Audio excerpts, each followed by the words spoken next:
চা বাগানের সেই রাস্তাটা সবসময় আমার কাছে কেমন যেন অদ্ভুত অদ্ভুত লাগে। দিনের বেলা যতটা শান্ত আর সবুজ, রাতের বেলা ঠিক ততটাই শীতল, ফাঁকা আর অচেনা মনে হয়। সে রাতে আমি শিলচরের দিকে যাচ্ছিলাম। নভেম্বরের শেষ দিক, আকাশে চাঁদ নেই, চারপাশে শুধু গভীর কুয়াশা। বাস থেকে নেমে একটা সরু কাঁচা রাস্তা ধরে হাঁটতে শুরু করি। রাস্তার দুই পাশে উঁচু উঁচু চা গাছের সারি, গাছের পাতায় রাতের শিশিরের ফোঁটা জলজল করছে। দূরে কোথাও শ্রমিকদের কলোনির আলো দেখা যায়, কিন্তু এখানে শুধু এক গাঢ় অন্ধকার আর কুয়াশা। বাতাসে এক ধরনের ঠান্ডা গন্ধ, যেন ভেজা মাটি, শুকনো পাতার ধোয়া আর পুরনো কাঠের ঘ্রাণ মিশে আছে। পায়ের নিচে নুড়ি পাথরের কর্মর শব্দ, আর মাঝে মাঝে ঝিঝি পোকার একটানা ডাক। কিন্তু হঠাৎই বুঝলাম ঝিঝি পোকার ডাকটা কিছুক্ষণ আগে থেকে নেই। চারদিকে নিস্তব্ধ, যেন কেউ শ্বাস বন্ধ করে শুনছে আমি কি করছি। হঠাৎ বাঁদিকের চা গাছের সারির ভেতর থেকে নরম একটা আওয়াজ পেলাম, যেন পাতার ফাঁকে কেউ ধীরে ধীরে হেঁটে যাচ্ছে। কেউ কি আছেন ওখানে? ভয় মিশ্রিত কণ্ঠে জিজ্ঞেস করলাম। কোনো উত্তর নেই, বরং পাতার নড়াচড়া আরও কাছে আসছে।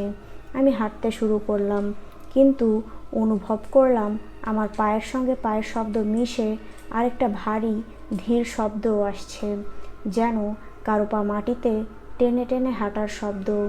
বাগানের মাঝখানে একটা পুরনো কাঠের সেতু আছে। এই সেতুর নিচে শুকনো নালা, বর্ষাকালে এখানে পানি বইতো। আমি সেতুর দিকে এগোতেই কুয়াশার ভেতর থেকে ম্লান একটা লণ্ঠনের আলো ভেসে উঠল। কেউ একজন দাঁড়িয়ে থাকতে দেখলাম। সাদা ধুতি, মাথায় সাদা পাগড়ি, কিন্তু মুখটা পুরোপুরি অন্ধকারে ঢাকা। আমি সাথে সাথে সেখানেই দাঁড়িয়ে গেলাম। আলোটা যেন আমার দিকে এগিয়ে এলো, কিন্তু মানুষটা নড়ছে না, শুধু আলোটাই এগোচ্ছে। আমার বুক ধড়ফড় করছে। সেতুর নিচ থেকে হঠাৎ শো শো ঠান্ডা বাতাস ভেসে এলো, আর তখনই দেখলাম সে মানুষটার পা নেই। লণ্ঠন হাতে ধরা অবয়বটা ধীরে ধীরে সেতুর উপর ভেসে উঠল, আর তার লণ্ঠনের আলোয় এক মুহূর্তের জন্য দেখলাম মুখটা যেন পোড়া, কালচে, আর চোখের জায়গায় শুধু ফাঁকা গর্ত। আমি চিৎকার করার আগেই আলোটা নিভে গেল। সেই পোড়া মুখও শূন্য চোখের অবয়বটা যখন লণ্ঠন হাতে সেতুর মাঝ বরাবর এসে থামল, আমার গা হাত একসঙ্গে ঠান্ডা হয়ে গেল। মনে হচ্ছে যেন বুকের ভেতরে রক্ত জমে বরফ হয়ে গেছে। আমার শ্বাস প্রশ্বাস একেবারে বন্ধ হয়ে আসছিল, আর গলায় যেন কেউ অদৃশ্য হাতে শক্ত করে চেপে ধরে আছে। সেতুর নিচ থেকে আবার শো শো হাওয়া উঠল, আর হাওয়ার সঙ্গে কানে ভেসে এলো কর্কশ একটা ফিসফাস, তুই চলে যা। কি করব বুঝে উঠতে পারছিলাম না। চোখের সামনে সব কিছু কুয়াশার মতো মিলিয়ে যাচ্ছিল। লণ্ঠনের সেই ম্লান আলো হঠাৎ তীব্র হয়ে চোখে লাগলো, তারপর আবার নিভে গেল। অন্ধকার আর অন্ধকার। শেষবার মনে আছে তা হলো সেই পোড়া মুখটা আমার দিকে ঝুঁকে আসছে, আর তার গন্ধ যেন পুরনো পোড়া কাঠ আর পচা মাটির মিশ্রণ। তারপর কিছুই মনে নেই। যখন জ্ঞান ফিরল, তখন আমি একটা মাটির ঘরের ভিতর শুয়ে আছি। মাথার পাশে কেরোসিনের লণ্ঠন জ্বলছে। ঘরের কোণে বসে আছেন ৩-৪ জন স্থানীয় শ্রমিক। তাদের চোখে কৌতূহল, ভয় আর অবিশ্বাস একসঙ্গে জমে আছে।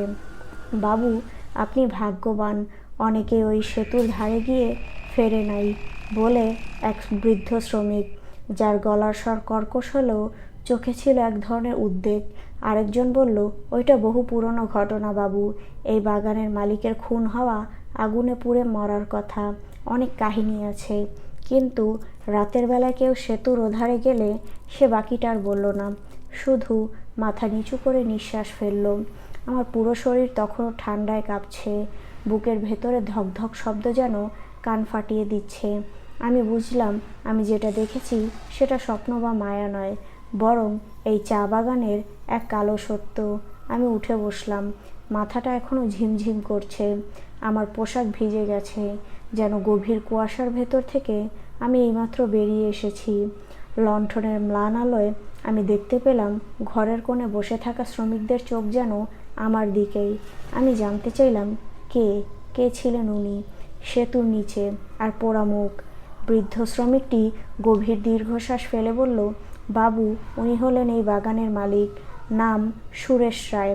বহু বছর আগে এই চা বাগান যখন তৈরি হয় তখন সুরেশবাবু একজন সৎ এবং দয়ালু মানুষ ছিলেন।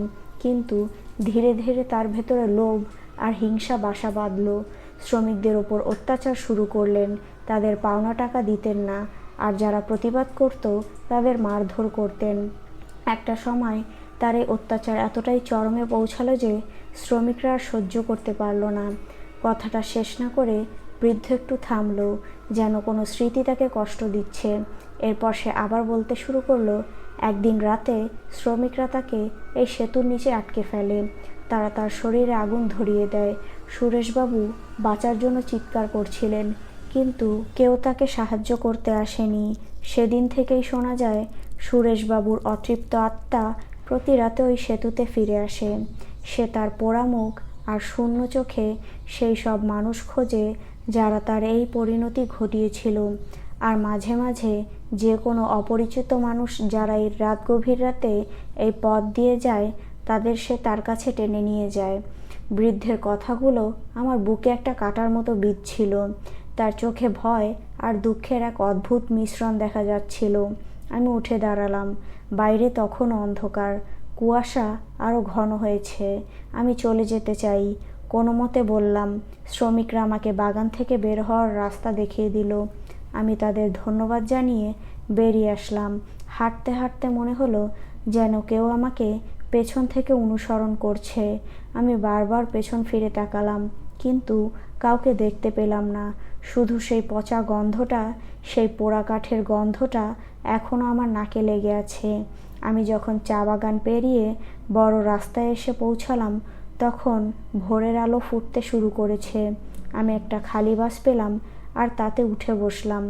বাস যখন চলতে শুরু করলো আমি জানালার পাশে বসে বাইরের দিকে তাকালাম। একটা দীর্ঘশ্বাস ফেলে ভাবলাম এই দুঃস্বপ্নটা শেষ হলো। কিন্তু হঠাৎই বাসের আয়নায় আমার প্রতিফলন দেখতে গিয়ে চমকে উঠলাম। আমার মুখটা কালচে আর ঘোলাটে লাগছিল, আর আমার চোখের জায়গায় যেন শুধু দুটি শূন্য গর্ত। বাসটা তখনও রাস্তা দিয়ে চলছিল। আমি বুঝতে পারলাম আমার এই চা বাগান থেকে পালানো সম্ভব না। আমি কেবল একটা গল্পের সাক্ষী হয়ে গেলাম, আর সেই গল্পের নাম, যার নাম চা বাগানের শীতল রহস্য।